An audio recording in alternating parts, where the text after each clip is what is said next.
गर्भ धारण पूर्व लिंग चयन और प्रसव लिंग परीक्षण एक दंडनीय अपराध है। कन्या भ्रूण हत्या करने वाले या करवाने वाले को पकड़वाओ और 1 लाख रुपए इनाम पाओ। राष्ट्रीय स्वास्थ्य मिशन, स्वास्थ्य विभाग, हरियाणा द्वारा जनहित में जारी।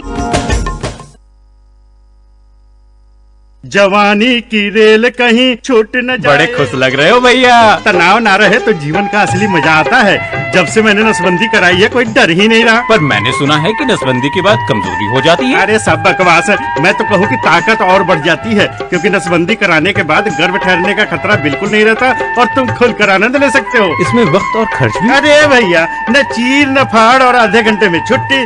किसी भी स्वास्थ्य केंद्र में मुफ्त में नसबंदी की जाती है। भैया तब तो मैं भी चला।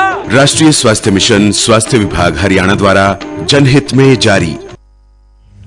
नमस्कार, आकाशवाणी चंडीगढ़ से प्रादेशिक समाचारों के साथ मैं रत्तिका। पहले इस बुलेटिन के मुख्य समाचार। प्रधानमंत्री नरेंद्र मोदी ने कहा कि भारत में जल मार्ग परिवहन की अपार संभावनाएं हैं, क्योंकि देश में 125 से अधिक नदियां हैं। प्रधानमंत्री ने आज वाराणसी से वीडियो कॉन्फ्रेंसिंग के जरिए विश्व के सबसे बड़े नदी जलपोत MV गंगा विलास को रवाना किया। हरियाणा विधानसभा के अध्यक्ष ज्ञानचंद गुप्ता ने कहा कि जयपुर में पीठासीन अधिकारियों के राष्ट्रीय सम्मेलन में हरियाणा विधानसभा की कार्यव्यवस्था की प्रशंसा की गई।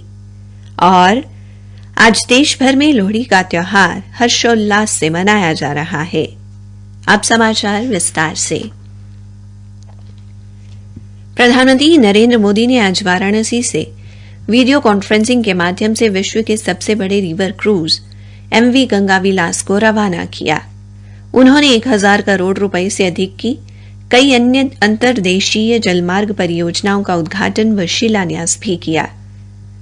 इस अवसर पर प्रधानमंत्री ने कहा कि भारत में जलमार्ग परिवहन में अपार संभावनाएं हैं, क्योंकि देश में 125 से अधिक नदियां हैं और ये आवाजाही का सस्ता साधन भी है।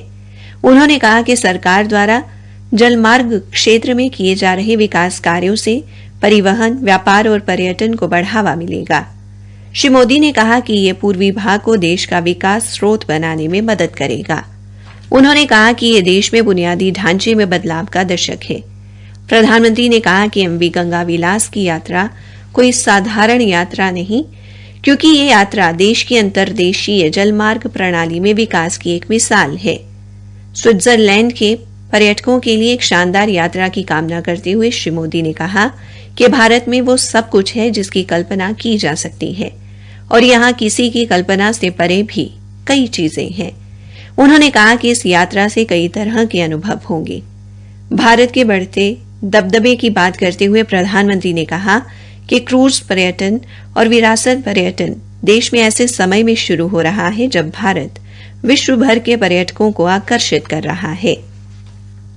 हमारे संवाददाता ने बताया कि MV गंगा विलास आज वाराणसी से अपनी यात्रा शुरू करेगा और 51 दिनों में लगभग 3200 किलोमीटर की यात्रा करके बांग्लादेश के रास्ते 27 नदियों को पार करते हुए असम के डिब्रूगढ़ पहुंचेगा। प्रधानमंत्री ने आज वाराणसी में टेंट सिटी का उद्घाटन भी किया, जो वाराणसी आने वाले पर्यटकों को आकर्षित करेगी। भारत की G20 शेरपा अमिताभ कांत ने कहा कि भारत के लिए G20 की अध्यक्षता विकसित और उभरते देशों के साथ काम करने का एक बड़ा अवसर है। इससे मौजूदा भू राजनीतिक, ऊर्जा, खाद्य, उर्वरक एवं ऋण संकट से ग्रस्त देशों के विकास की गति में तेजी आएगी। आज नई दिल्ली में थिंक 20 इंसेप्शन कॉन्फ्रेंस में श्रीकांत ने कहा कि G20 ने पहले भी कई अर्थव्यवस्थाओं का नेतृत्व किया है और उनमें कई ऐतिहासिक सुधार किए हैं। प्रौद्योगिकी के क्षेत्र में भारत की उपलब्धियों का जिक्र करते हुए उन्होंने कहा कि डिजिटल तकनीक के माध्यम से लोगों के बैंक खातों में पैसे सीधे पहुंच रहे हैं। प्रादेशिक समाचार आकाशवाणी चंडीगढ़ से प्रसारित किए जा रहे हैं। हरियाणा विधानसभा के अध्यक्ष ज्ञानचंद गुप्ता ने कहा कि हाल ही में जयपुर में हुए पीठासीन अधिकारियों के सम्मेलन में हरियाणा विधानसभा में प्रश्नकाल के लिए ड्रॉ निकालने की व्यवस्था और ई विधानसभा की हरियाणा की पहलकदमी की खूब प्रशंसा की गई। आज एक संवाददाता सम्मेलन को संबोधित करते हुए श्री गुप्ता ने कहा कि देश के विधानमंडलों को अधिक प्रभावी बनाने की कवायद अब तेज हो गई है।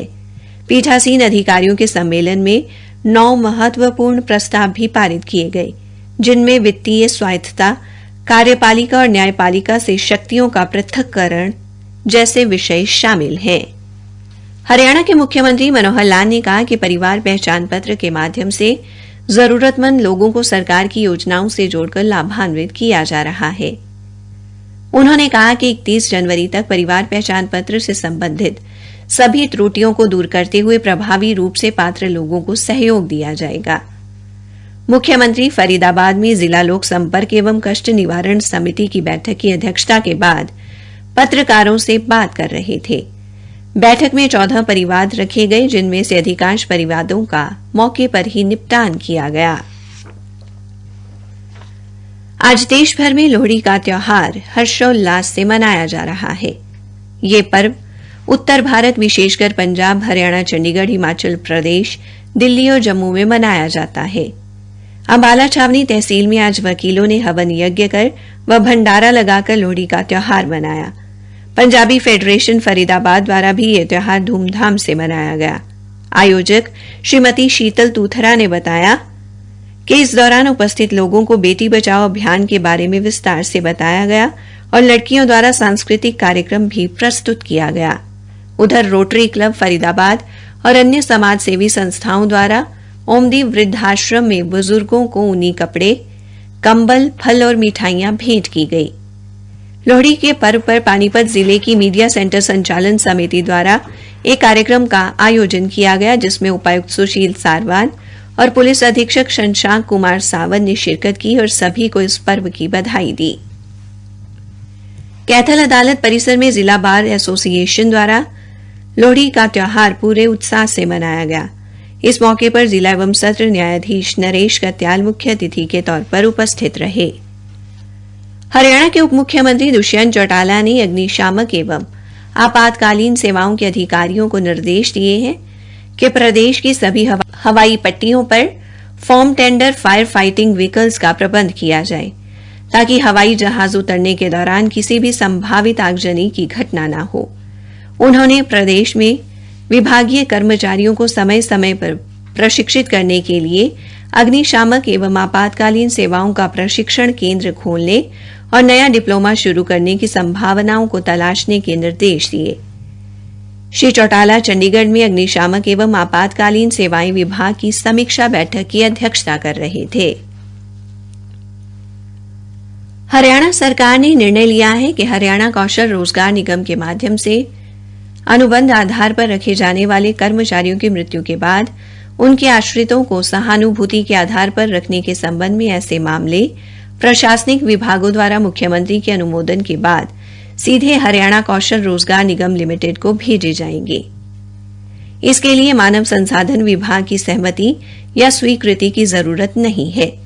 मुख्य सचिव संजीव कौशल ने बताया कि विभिन्न विभागों की तरफ से मृतक अनुबंध कर्मचारियों के आश्रितों को सहानुभूति के आधार पर रखने के संबंध में मानव संसाधन विभाग को कई प्रश्न और मामले प्राप्त हुए हैं।